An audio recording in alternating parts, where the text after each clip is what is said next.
going to share how I like to add bandings onto the deck for a dust ruffle and then how to attach the skirt.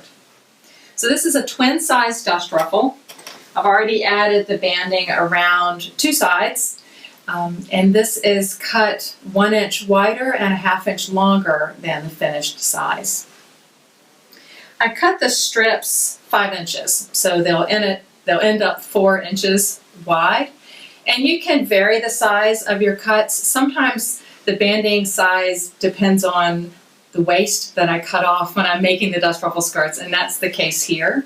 On a king size dust ruffle, I might go up and do a larger banding. So there's not really a rule for this. You just want enough fabric so that where the mattress meets the box spring, you have nice fabric there and you don't see any lining. So I've cut these, turned under the cut edge on one side and pressed it all the way down the strips. And then I'm just placing that even, so this cut edge is even with the edge of the deck. I'm going to tuck under this end, about 1 inch tucked under, and press. And instead of using pins, I'm going to use fabric adhesive to hold all of this in place. So when I go to the sewing machine, I don't have a whole lot of pins. It's sort of awkward to get all of this up under the sewing machine, and if you have pins, you're definitely going to get stuck. And this is faster as well. So it's just a dot, dot, dot, dot of glue just under the folded under edge. And then I'm also going to do it where the two cut edges meet. Again, it's very fast. And then I'll press that to set the glue.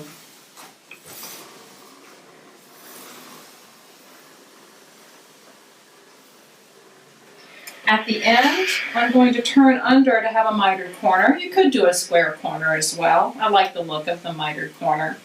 And that's just turning this over at a right angle until it meets here and lines up even across.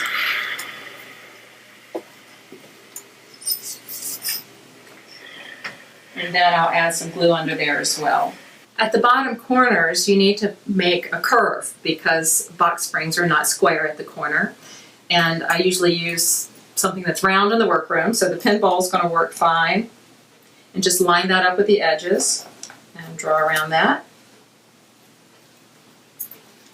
And then trim that off.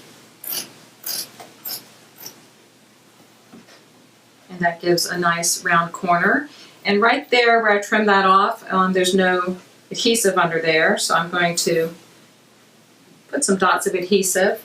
And I'm also going to trim away the excess fabric where the miter was so that it's not bulky. So that comes off as well.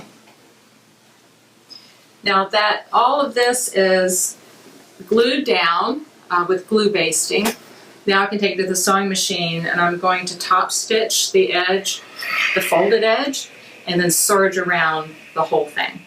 After the deck is finished with the banding sewn on and serged around the edges, then the skirt needs to be attached. So I have one piece of a skirt here, and I have 3 separate pieces, and I'll also have gussets at the corners. But this hasn't been gathered yet, but this would work for a box pleated or gathered dust ruffle. So the edges have been serged, and I allowed a ½ inch seam allowance plus another ¼ inch because it has to flip over, and I want to make sure it's long enough because there's a little take up of the turn of the cloth as the fabric flips over. So I've added 3/4 inch total to the finished length of the dust ruffle. And then once this is gathered or pleated, that goes face down against the banding, sewn with a ½ inch seam, and then the whole thing is flipped over and you're done. So the last thing you add will be your gussets. They go on last.